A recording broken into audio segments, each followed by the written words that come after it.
찬양을 아실 것입니다. 빈들의 마른 불같이. 거기서 끝. 예, 빈들은 외로운 곳입니다. 혼자이기 때문입니다. 사람은 혼자 되는 것을 싫어합니다. 그래서 자꾸 사람을 찾아 나섭니다. 그래서 공동체를 이룹니다. 마을이 생깁니다. 도시나 국가가 형성됩니다. 사람은 어떤 식으로는 혈연, 지연, 학연 등 연관을 지어서 단체와 교제권을 만들어냅니다. 그것은 나 혼자가 되기 싫은 인간의 속성을 말해주는 것들이라 하겠습니다. 근데요, 사람이 사람을 만나도 이상하게 허전합니다.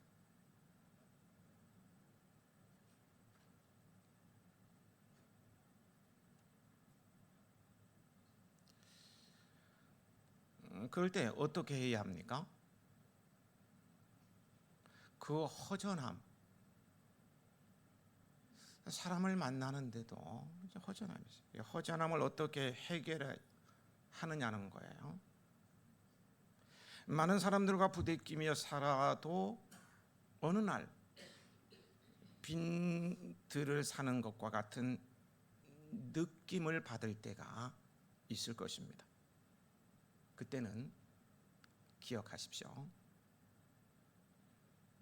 그때는 하나님의 말씀을 들을 때라는 말입니다.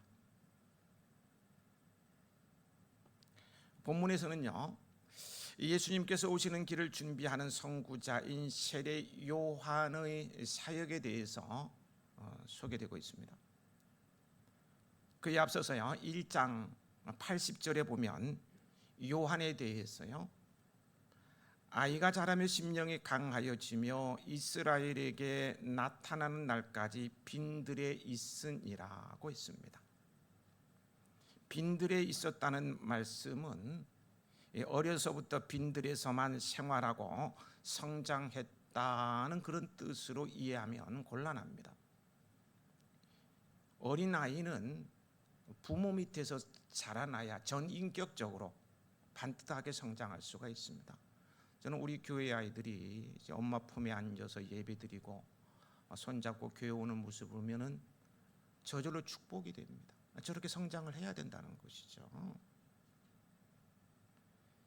요한도요, 훌륭한 부모인 사가랴가 누굽니까? 제사장이잖아요. 사가랴와 엘리사벳 밑에서 가정교육과 신앙훈련, 회당에서 율법을 배우면서 유년 시절을 보냈습니다. 성경도 가정교육도 사회성도 배우면서 성장하였다는 것입니다. 이 빈들에 있었다는 말은 그럼 뭐냐? 빈들에 있었다는 말은 자기 앞가림을 할 나이가 되자 이스라엘 백성들 앞에 공개적으로 나타날 때를 준비하며 빈들에서 혼자 살았다는 말입니다. 빈들은 어떤 곳입니까? 문자 그대로 아무것도 없는 빈 땅으로 침묵만이 있는 장소를 말합니다. 거기에는 악의 울음소리도 장사꾼의 소리도 들리지 않습니다. 물론 정치가들의 권모술수도 없고요, 세상적인 탐심도 요란한 소리도 없는 곳입니다. 이 빈들로 번역된 헬라어 에레모이스는요, 버림받은 곳, 고독한 곳, 황막한 곳이라는 뜻으로요, 오직 하나님의 도우심만으로 살아갈 수 있는 곳입니다. 이런 빈들은 사람으로 하여금 모든 것을 비워내게 만들어요. 아무것도 할 수 없다 보니까 다 비워냅니다. 다 비워내게 만들고요, 하나님의 말씀에만 귀 기울이 만드는 데 있어서 최적의 장소입니다. 그래서 하나님은요, 모세를 들어 사용하시기 전에 빈들과 같은 단어이죠. 미디안 광야가 들입니다. 광야에서 40년간 연단시키셨습니다. 바울 사도도요, 변화된 이후로 3년 동안이나 아라비아 사막이라는 이 빈들에서 훈련받으며 지내도록 하셨던 거예요. 이처럼 주께서 은혜 주시는 사람, 주께서 특별히 쓰시는 사람은 이 빈들의 과정을 거쳐야만 했습니다. 그래서 자기 내면의 소리도 듣고요, 고독의 시간도 가지면서 자기 성찰하는 법도 배우게 됩니다. 혼자 있으니까, 말할 사람이 없으니까 자신을 성찰하게 되는 거예요. 외로움을 느끼면서 그 시간을 어떻게 보낼 것인가 고민하게 되고요, 이런 시간을 통해서 내면의 소리도 듣고 자신을 성찰하게 된다는 것이죠. 이런 시간은 꼭 필요한 것 같습니다. 그렇죠? 우리에게도 이런 시간 필요해요. 그래야 혼잡한 삶들을 다 정리하고요, 그냥 그것까지는 다 쳐내버리고 정돈된 삶, 후회 없는 삶을 계획하고 살아가게 될 것입니다. 우리 장로회 신학대의 그 경건 훈련원은요, 포천에 있는 은성수도원이 있어요. 은성수도원. 은성하니까 은혜, 은, 거룩할 성, 이렇게 생각되어 있어요. 그렇지 않습니다.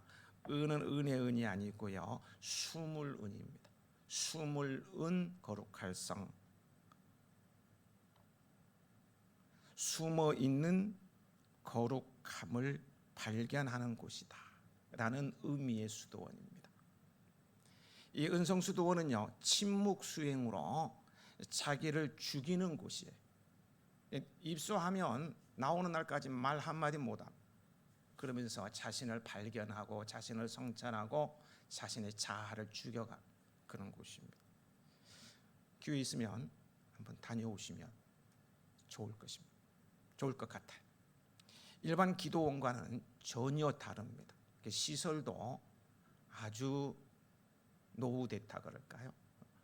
비 오는 날이나 이런 날은 보면 음산하게 느껴질 정도로 이렇게 일부러 그렇게 하는 거예요. 돈이 없어서 그러기보다는요. 수도원, 기도원은 먹을 것도 많고 사람도 많고 모여서 함께 얘기도 나누고 뜨겁게 기도하기도 하고 또 유명한 설교가들이 와서 설교해서 은혜도 끼치고 하는데, 여기는 그런 게 없습니다. 혼자 자신을 돌아보는 시간을 갖게, 내를 죽이는 시간, 빈들의 시간이죠. 이런 빈들의 과정을 이수한 요한에게요, 하나님의 말씀이 임하였고 새 일을 시작하게 됩니다. 빈들의 과정을 이수한 사람에게 나타나는 현상은 두 가지임을 알 수가 있어요. 하나는 하나님의 말씀이 임한다는 것이고요, 다른 하나는 새롭게 시작한다는 거예요. 저는 이를 빈들의 영성이라고 말하고 싶어요. 빈들의 과정을 통해 자신을 완전히 비워내고 하나님의 말씀으로 체험을 받아 새로 시작하는 영성입니다. 빈들의 영성을 가진 우리 해야인들이 되길 소망해 봅니다. 본문으로 넘어옵니다. 1절 2절은요 요한이 사역을 시작할 당시의 로마와 유대의 역사적 정치적 배경과 그 가운데 하나님의 말씀이 드디어 요한에게 임한 사실에 대한 기록임을 알 수가 있습니다. 디베로 황제가로 시작되고 있는데요, 디베로는 로마 제국 제2대 황제로 약 23년간 로마를 통치했던 황제입니다.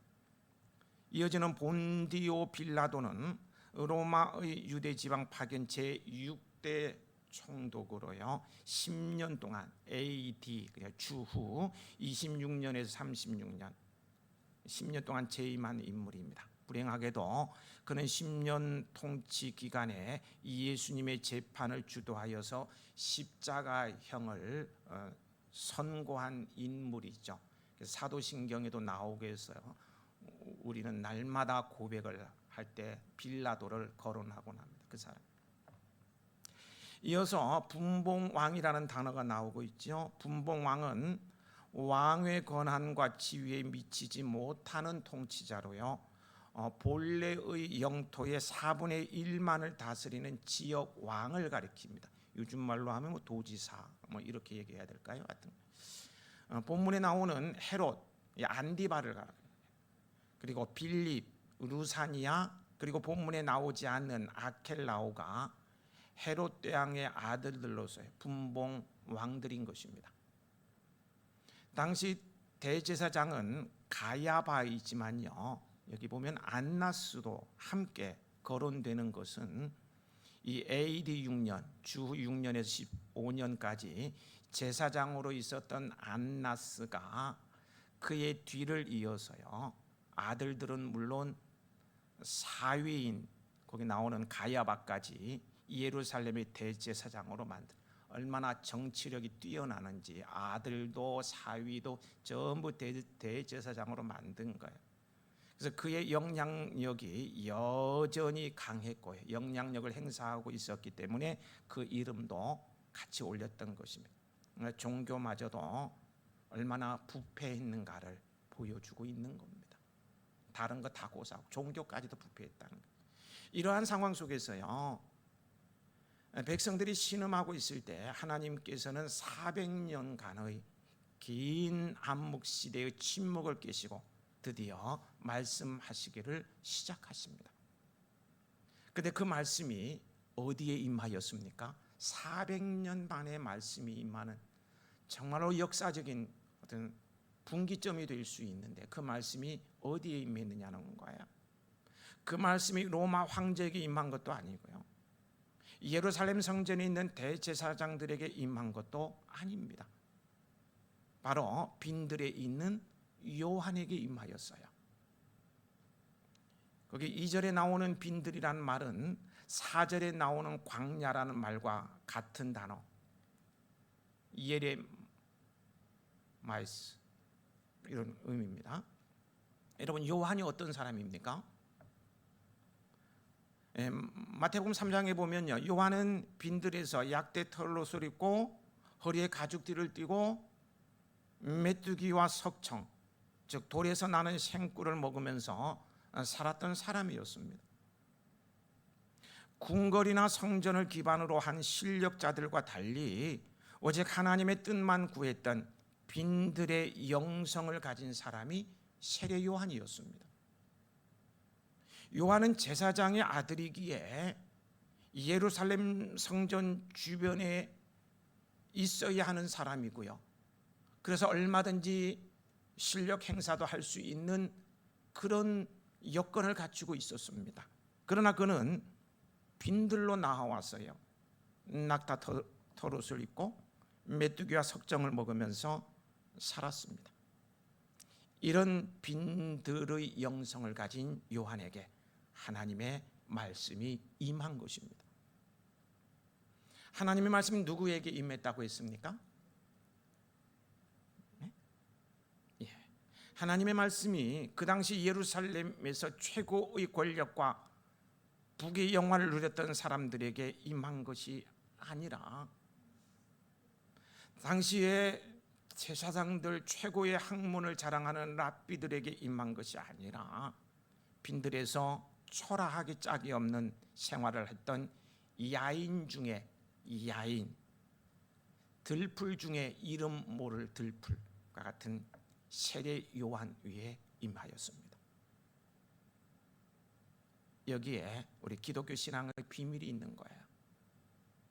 하나님의 말씀은 세상의 영광과 권력과 이권에 욕심에 얽매여 있는 사람들 위에 임하지 않습니다. 마음이 복잡한 사람들 위에 임하지 않아요. 분주하게 이 사람 저 사람 만나러 돌아다니는 사람, 뭔가 자기 일에 심취돼서 제잘난 맛에 사는 사람에게 임하지 않습니다. 비록 이름 없는 일개 무명의 선지자라 할지라도 하나님을 사랑하고 빈들의 영성으로 하나님만을 바라보는 세례 요한 위에 임했던 것입니다. 오늘 우리의 마음이 이 빈들과 같은 마음일 때요, 주님의 은혜는 임하게 되어 있습니다.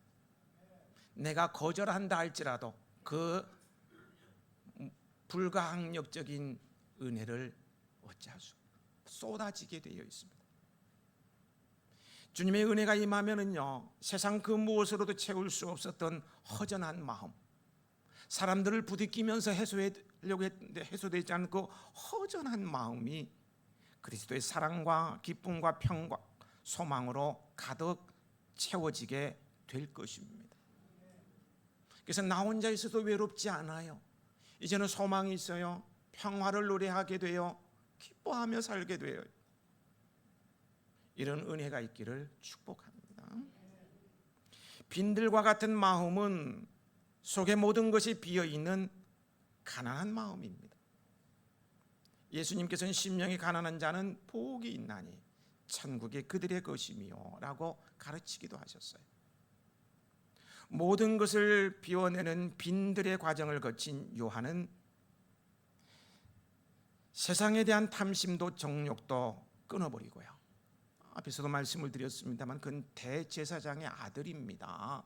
예루살렘에 있었으면요, 완전 출세 가도를 달리는, 성공 안 할래야 성공 안 할 수 없는, 그냥 성공에 보장된 사람이었어요. 그러나 그 모든 거 다 끊었어요. 버렸어요. 그래서 탐심도 정욕도 인간적인 욕망도 다 끊어버리고 오직 마음이 가난한 자가 되어 주의 말씀을 사모하며 살아갔습니다. 이런 그에게요, 하나님의 구속 사역의 새 지평을 여는 말씀이 몇 년 만에요? 400년 만에 임하였던 것입니다. 우리도요, 왜 하나님께서 나에게 말씀을 주시지 않느냐라고 말하기 전에 빈들과 같은 마음을 지녀야 합니다. 내 형편과 처지를 너무나 잘 하시는 하나님께서 이 순간에 나에게 한 말씀 하시면 좋은데 왜 나에게는 말씀이 없으실까? 내 힘든 거 아시면서, 내 방황하는 거 아시면서 왜 말씀 한마디 안 하실까? 라고 생각하거나 말하기 전에 빈들과 같은 마음을 지녀야 합니다. 비어 있어야 채움을 받습니다. 집착, 욕심, 애착, 탐심을 버리고 가난한 심령으로 하나님의 말씀을 사모하며 사시기 바랍니다. 다시 한번 말씀을 드릴까요? 비어 있어야 체험을 받는 거예요. 집착, 욕심, 애착, 탐심, 남보다 앞서려는 것, 이기려는 것 다 버리고 가난한 심령으로 하나님의 말씀을 사모하며 사시기 바랍니다. 하나님의 말씀이 빈 마음 가운데 임합니다. 그러면 새롭게 시작하게 됩니다. 새로운 지평을 열게 될 것입니다. 세상이 줄 수 없는 소망의 삶을 살게 될 거예요. 하나님의 말씀이 임하자 거기 3절에 보면은요, 요한은 빈들을 떠나 요단강 부근에 와서 새로운 지평을 여는 사역을 시작합니다. 함께 읽어보실까요? 3절입니다.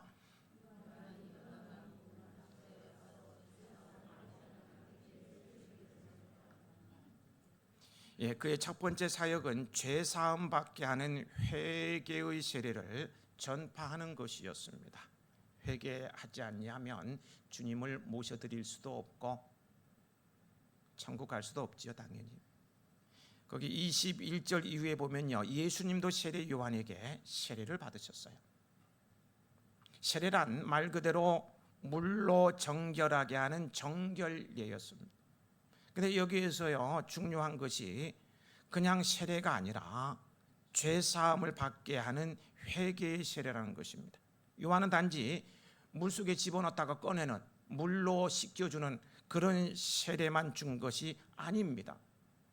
세례는 하나의 외적 결과요, 표시에 불과한 것이고요.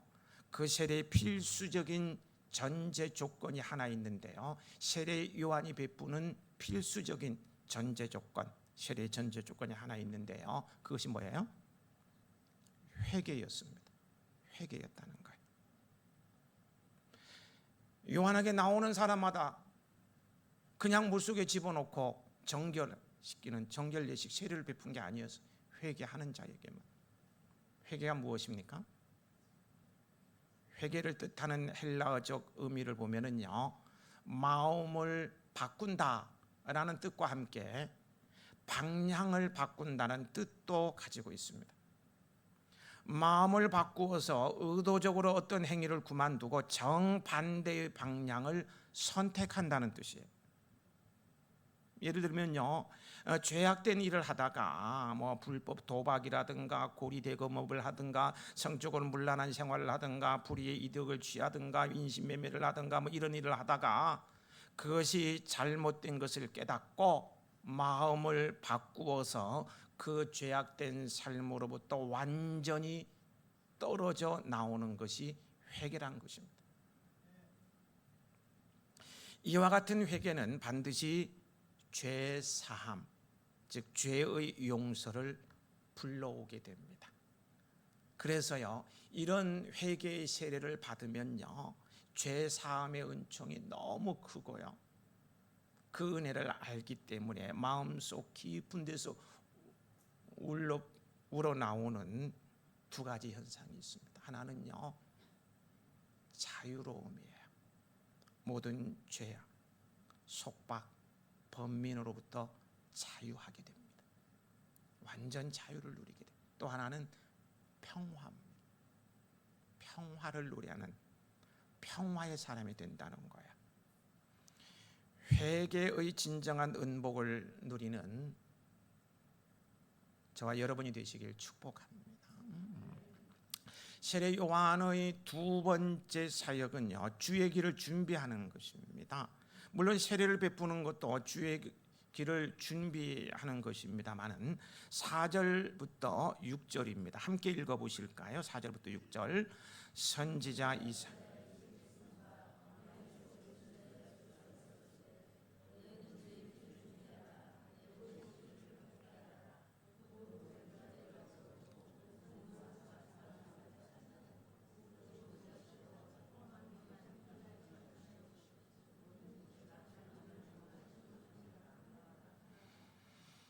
세례 요한의 사역에 관한 이사야의 예언 40장 3절에서 50절을 인용한 그런 내용입니다. 고대에는요, 왕이 어느 지역으로 행차할 경우 선구자, 앞서가는 사람이죠, 선구자가 앞서가서 왕이 탄 마차가 지나가기 쉽도록 하기 위해서 주변에 있는 그 사람들을 모아서요, 골짜기도 메우고 산 언덕도 깎기도 하고 굽은 것은 곱게 해서 하면서 그 험한 길을 고쳐서 평탄하게, 마차가 흔들리지 아니하고 멈추지 아니하고 편안하게 지나갈 수 있도록 하는 것입니다. 세례 요한에게 이런 선구자의 사명이 주어진 것입니다. 그런 메시아의 도래가 임박했음을, 메시아는 왕이시죠, 메시아의 도래가 임박했음을 사람들에게 알리고 그들의 마음의 길을 바르게 고쳐 메시아를 영접하기에 합당한 존재들로 준비할 선구자로 부름을 받았습니다. 실제로 세례 요한은요, 사람들에게 무슨 세례? 회개의 세례를 베풀므로 인해서요, 회개했다는 것은 마음이 다 정리됐다는 것입니다. 주님을 맞아들이기에 합당한 모습으로 정리됐다는 의미가 있어요. 그래서 회개의 세례를 베풀므로써 메시아의 선구자로서 주님의 길을 잘 준비하였습니다. 이와 같이 오늘 우리도 세례 요한을 본받아 정성스레 다시 오실 예수님의 길을 준비해야 합니다. 하나님께서 오늘 우리들을 이 땅에 세우신 것은요, 주님의 재림을 준비하도록 하기 위함입니다. 이것을 부정하면 불행하게 되는 거예요. 우리는 주님의 재림을 준비하기 위해서 부름을 받았고 세움을 입었습니다. 그럼 주님의 재림을 준비하려면 어떻게 해야 할까요? 먼저요, 우리의 나의 마음의 길을 닦고 준비해야 합니다. 내 마음을 닦지 않으면 주님 오셔도 지나가 버린 거예요. 모셔드리지 못하기 때문에요. 먼저 내 마음의 길을 닦고 준비해야 합니다. 그래야 주님을 모실 수 있어요. 그러기 위해서요, 우리 마음의 모든 굴곡을 평탄하게 해야 됩니다. 미움, 시기, 질투, 분노, 탐욕 등으로 일그러지고 고립해인 우리의 마음, 나의 마음을 믿음과 사랑과 자비로 메워야 할 것입니다. 주님 오시기 전에 원수의 관거리를 청산해야 됩니다. 그러면 주님이 나를 받아주시고요, 원수로 있으면 주님도 나를 원수로 대할는지 모릅니다. 그래서 마음의 모든 것을 다 정리를 해야 돼요. 그리고요, 열심히 복음을 전해야 합니다. 열심히 복음을 전해야 돼요. 여러분,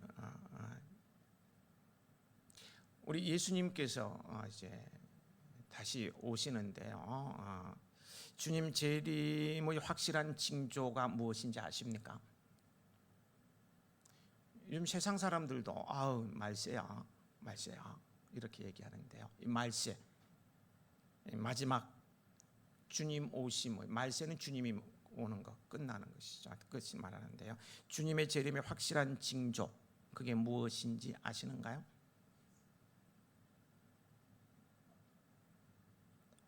전쟁,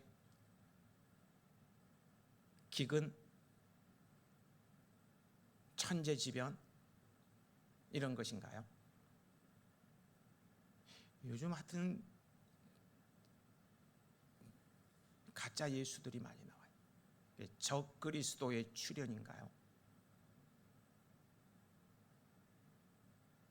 그러나 주님은요, 이 모든 것이 재난의 시작이라고 하셨지 세상 끝을 의미하는 것이 아니라고 하셨습니다. 근데 많은 성도들이 실수를 해요. 전쟁의 소리를 들리고 막 기근이고 자연재해가 일어나요. 적그리스도가 나타나, 이제 종말이다, 곧 주님 오실는지 모른다, 10월 28일 날 주님 오신다, 예전에 그랬잖아요. 봐라, 전쟁의 소문, 중동 지방에 6.1 전쟁이 일어나고 막 이런 거 막 주워 모아가지고 뭐 거짓 선자 여기저기 나더니 320 몇 명이라고 막 하면서, 성경은 그렇게 말하고 있잖아요. 재난의 시작이라고 했어요. 그런 세상을 끝을 의미하는 것이 아니라고 했어요. 주님 재림의 가장 확실한 징조는요, 복음이 온 세상에 전파되는 일입니다. 뭐라고요? 복음이 온 세상에 전파되는 일이에요. 예수님은 이 천국 복음이 모든 민족에게 증언되기 위하여 온 세상에 전파되리니 그제야 끝이 오리라. 복음이 전파, 그제야 끝이 오리라고 마태복음 24장 14절에 분명하게 말씀해 주셨어요. 그럼 우리는 복음을 모든 민족에게 전파하는 일이 곧 주님의 재림을 준비하는 길이요, 그 재림을 앞당기는 방법임을 기억하고요, 이를 위해 매진하고 또 매진해야 하겠습니다. 원 없이 전도하다가 주님 앞에 서겠다는 각오와 열정으로 안즈나 서나 복음 전도의 사명을 감당하고 있다면 주님 오시는 길을 예비하는 사람이 된 것입니다. 이렇게 깨어 거룩한 생활을 하고 복음을 만민에게 전파하려고 노력함으로 다시 오실 주님의 길을 준비할 뿐만 아니라 그분께서 오셨을 때 기쁨으로 영접하는 복된 성도들이 되시길 축복합니다. 말씀을 정리해 볼까요? 빈들로 나아간 세례 요한은 빈들의 과정을 거친 후에 하나님의 말씀이 그에게 임함으로 구속사의 새로운 지평을 열었다고 했습니다. 그런데 성경을 보면은요, 세례 요한처럼 우리 예수님도요, 빈들의 과정을 거치고 공생애를 시작하셨습니다. 예수님의 이야기에 나오는 광야는요, 빈들이에요. 같은 단어라고 했어요. 예수님은 빈들에서 40일 동안 하나님을 가장 가까이에서 생생하게 경험하셨습니다. 자신이 앞으로 나아갈 인생의 방향을 정확히 잡을 수 있었던 기간이 빈들에 있을 때였습니다. 그 빈들에서 그는 하나님을 생생하게 경험하면서 내가 어떻게 살아야 될까, 내 갈 방향에 대해서 정확하게 잡았습니다. 모세도요, 야곱도요, 빈들에서 하나님의 말씀이 임함으로 인생의 새로운 지평을 여는 출발을 했습니다. 빈들은 하나님의 임재와 하나님의 어떠하심을 경험하기에 가장 좋은 곳입니다.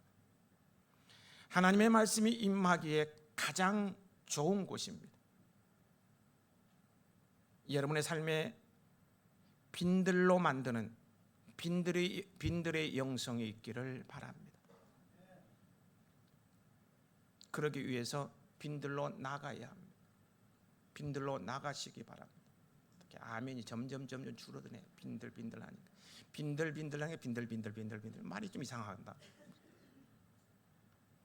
분주하고 복잡한 삶을 멈추고요, 빈들로 나가자고요. 아멘이 뭐 확신 없는 그냥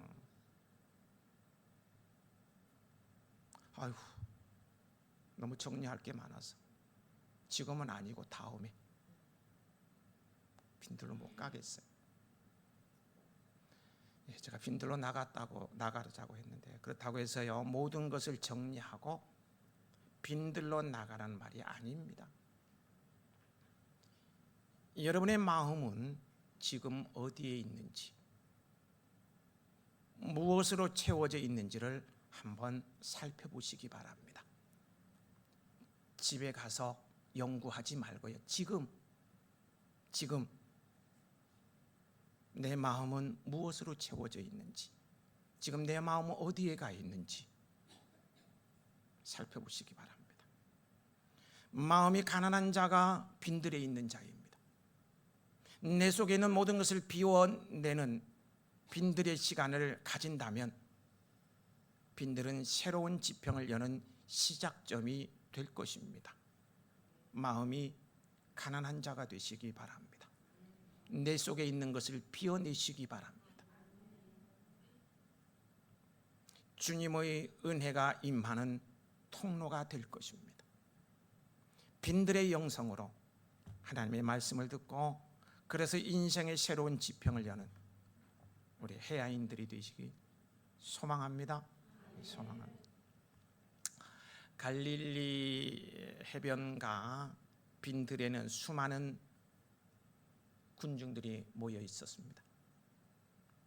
이미 빈들은 저물어 가고 있었지만요, 사람들은 여전히 빈들을 떠나지 않고요 예수님 곁에 모여 있었습니다.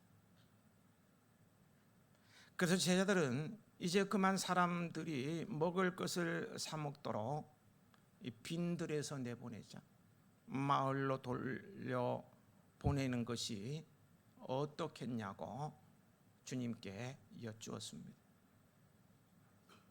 그래서 예수님께서는 제자들에게 빈들에서 보내 말라 그런 말씀은 안 하지만요, 음식을 좀 구해보라고 말씀하세요. 이들을 빈들에서 떠나보내면 안 된다는 거죠. 제자들이 구해온 것은 고작 빵 5개와 물고기 2마리가 전부였습니다. 예수님께서는 그것을 가지고 남자 성인만 5,000명이라고 했죠. 여자와 어린 아이와 55세 이상 된 노인들 다 합치면 25,000명이라고 해요. 그 군중들과 큰 잔치를 벌였고 큰 잔치를 벌였고 모두가 배불리 먹고 남은 음식이 12광주리에 가득 찼습니다.